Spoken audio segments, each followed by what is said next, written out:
Hello and welcome back to the studio. My name is Catherine. I'm a fine artist and teacher, and today I'm talking about my favorite watercolor sketching supplies. In my last video, I talked a little bit about my favorite dry media sketching supplies, so my favorite ballpoint pens and graphite pencils and stuff like that. But today it's all about watercolor sketching, my favorite watercolor sketching supplies. So let's take a look. And don't forget, I have a free sketching materials guide. You can find that in the description below. And that has links to all of my favorite materials so that you can go try them for yourself. There's a few recommendations in there too that I'm not showing here, so make sure you download that. Okay, so sketching materials, first thing is the little case that I keep everything in. This is a really similar style of pencil case to the one that I use for my dry media supplies. The zipper goes all the way around like that so that you can open it up like a book, like so. Or if you just sort of unzip it part way, you can just open the top and take a peek down into the pouch and pull out whatever brushes or pens or whatever you might want to grab out of there. I really like this style of pencil case. It keeps everything really organized and it's just really compact. I mean, this is really quite flat for all the stuff that I have crammed in here. Like, this is not really that bulky at all. I have a few repeats, a few materials that I keep both in my dry media sketching case and my watercolor sketching case. So I have the same Otto ballpoint pen, a mechanical pencil, another Posca paint pen, for adding little highlights and things like that, very handy. So that's pretty simple, pretty minimal materials, but this is really enough that if I wanted to just do some ballpoint sketching, I could do that as well with just my watercolor kit. So it's a nice minimal little selection of supplies to just have on hand. It makes the kit very versatile. Okay, let's talk about the watercolor specific supplies. So of course you need watercolors, and that means that you need to have a palette. So I have this little art toolkit palette, which I really love this thing. I haven't had this for too long. I've maybe had it for about, actually I've probably had this almost a year now that I'm thinking about it. And it's a really great kit. You can see it's quite small. It's very, very thin. I think as far as, portability is concerned, this is like the smallest watercolor palette you can get pretty much. There are some other good options, but it's pretty hard to beat this. Again, if you want a few more ideas about portable palettes, portable watercolor palettes, check that free sketching materials guide in the description below. You can see how tiny this is. It's like literally fits in my hand. My hands are really small, by the way. I have tiny hands. It's literally the size of a business card, and I have 10 colors in here. It's pretty impressive. My only complaint about this palette is that each one of these little pans doesn't really hold that much paint. So I find that I hit bottom on these pans fairly quickly, and then you just have to refill them. So it's not a problem, of course, if you're mostly sketching at home and you have your tubes available, but if you're going on like a long trip, if you're going on vacation and you're going to want to do a lot of sketching, it's a little bit less convenient because you might run out of paint. So you either have to bring tubes with you, or maybe you have to have extra pans prepared to swap these out so that you don't run out of color. Obviously, with any kind of small palette like this, you don't have an endless number of colors that you can take with you. You have to be a little bit selective. Now, I have 10 colors in here. I could fit more, actually. I could get even smaller pans to put in here and cram even more colors into this palette. I personally don't think that I'll do that because I don't really like the smaller pans that come with this palette. I find that they are just too tiny and it's too difficult to get paint back out of them. So I will stick with this size of pan. But it's still plenty. I mean, 10 colors, that's actually a lot. So my rule of thumb, if I'm working with kind of a limited selection of colors, I want to make sure that the primary triad is covered, that I have at least one bright yellow, I have one or two at least reds, at least one blue, And then I always like to have a lot of earth tones. I think I have, yeah, like 3 earth tones in here. And then maybe some convenience colors as well, like a green, or in this case, I even have a purple. And if I have all that, then I can do a lot. So that's really all you need. It might be nice when you're at home and in the studio and you have all the space that you want to have like a really big watercolor palette with like 40 colors or something. I do enjoy that as well, but there's something really refreshing about the simplicity of this. Anyway, that is my watercolor palette. If you're curious about the specific colors that I have in here, by the way, you can also find that in my free sketching materials guide, which is again in the description below. Let's talk about brushes. So of course, if you are putting all of your materials in a small case like this, then travel brushes are your friend. This is one from Da Vinci, and you see the top sort of unscrews like that, and then the top screws back into the handle, and then you have a nice full-size watercolor brush. The Da Vinci travel brushes have this nice wide handle.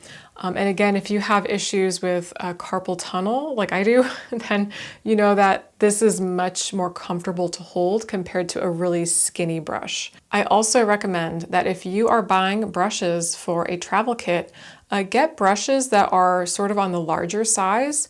I think if you're just getting brushes that are super teeny tiny, they're actually not as useful. Get a really good quality brush, but get it in a larger size. This brush is, well, actually, I don't know what size this brush is because all of the writing is kind of rubbed off. I think this is probably a size 8, I would say. And this is one of the brushes that I use the most when I'm sketching outside. You'll find that if you get a good quality brush that's a little bit larger, you can do more with it because you can get little small details, little delicate shapes, but you can also use that brush to create big washes because the size is large enough to allow you to do so. So a larger brush that is a good quality is going to end up being more versatile for you, and it's going to be, you know, less to carry around in a small portable travel kit. I have a couple other little odds and ends in here. So for example, I have some white gouache. And white gouache is super handy to keep in your watercolor kit because, of course, first of all, you might just want to have the option of adding white highlights to your watercolor sketches or little accents or details. But you can also take white gouache and mix it directly into your watercolor paint. And it creates a new texture. It creates a new sort of quality to the color and to just the look of the paint on the surface. So even if you paint with your gouache more transparently, it still changes the effect of the color because you're adding that titanium white pigment.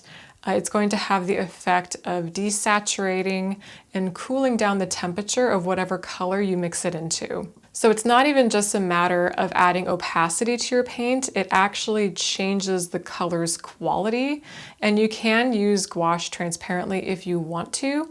I just find that having the option to work opaquely or just the option of adding that sort of muted, almost chalky kind of appearance sometimes to my watercolor can really add an interesting effect. So I always keep a little tube of gouache with me.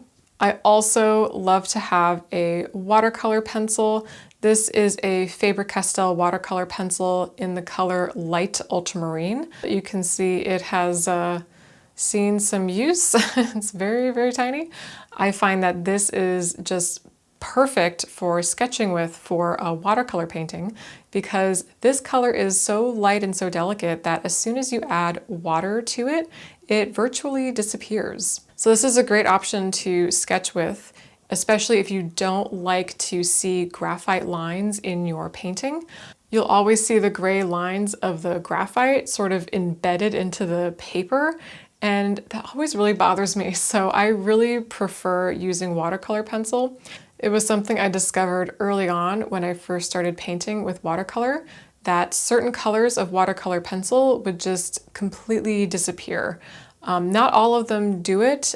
Some of them do, some of them don't. This one does, and I just find that it tends to work best for my approach or my style of sketching.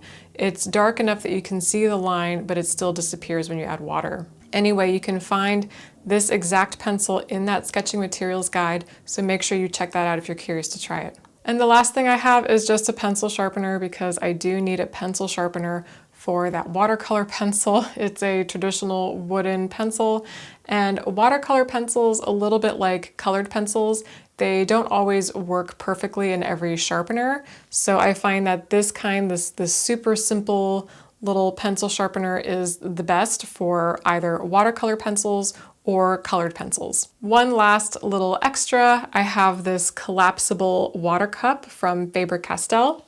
It just sort of pops open like that. So that's nice, so that you can have a water cup with you and it doesn't take up too much room. It even has this kind of scalloped top to it, which is really great for holding your brushes or pens in place. So I usually will just throw that and a little rag or paper towel in my purse along with my sketching kit, and then I'm good to go. And the last thing, of course, is a sketchbook. Now, with ballpoint pen and graphite, I think whatever sketchbook you like to draw on is the right one. Just use that. Unfortunately, with watercolor, the paper can be a little bit more of an issue, basically. Watercolor kind of demands a higher quality paper, and I find that painting with watercolor is just so much easier if you have a good quality paper to work with. But finding decent paper in a sketchbook is also really hard. A lot of sketchbooks that are intended for watercolor have pretty crummy paper, honestly, and that just annoys me. So you can, of course, make your own watercolor sketchbook, and I always think that that is so cool when I see people who make their own sketchbooks out of watercolor paper. I really admire that. Myself, I am terrible at bookbinding. I don't know what it is. I cannot do it. It's like a mental block or something. I get all tangled up in the twine and everything. It's nuts. So I can't, for the life of me, bind a book myself. Otherwise, I would totally make my own sketchbooks. Now, the next best thing to a handmade sketchbook, at least in my experience, is this one. This is the Cotty Papers sketchbook. Again, you can find a link to this sketchbook in that free sketching materials guide in the description below, so go check it out. This is beautiful paper. This is my favorite watercolor paper, full stop. Sketchbook or not. It's 100% cotton, handmade in India, and it is beautiful. It's just really, really beautiful paper. I always get the rough sketchbook. That is my preference. The rough Cotty paper, I would say, is a little bit more akin to a cold press paper. It's not really that rough, at least in my experience. And I find that it holds water and creates nicer edges and texture compared to the smooth sketchbook. So I just really prefer the rough paper sketchbook. It handles a lot of water and you can layer endlessly, pretty much. It shows beautiful granulation. You can sketch on it with a little bit of ink as well, but I mean, really, this is paper that is intended for watercolor. And if you are really passionate about watercolor, then you will absolutely love this sketchbook. So I really can't recommend it enough. It is my favorite. Anyway, those are my watercolor sketching materials. I hope that was helpful and interesting. I hope this inspired you to create your own sketching kit, and more importantly, to go out and do some sketching yourself.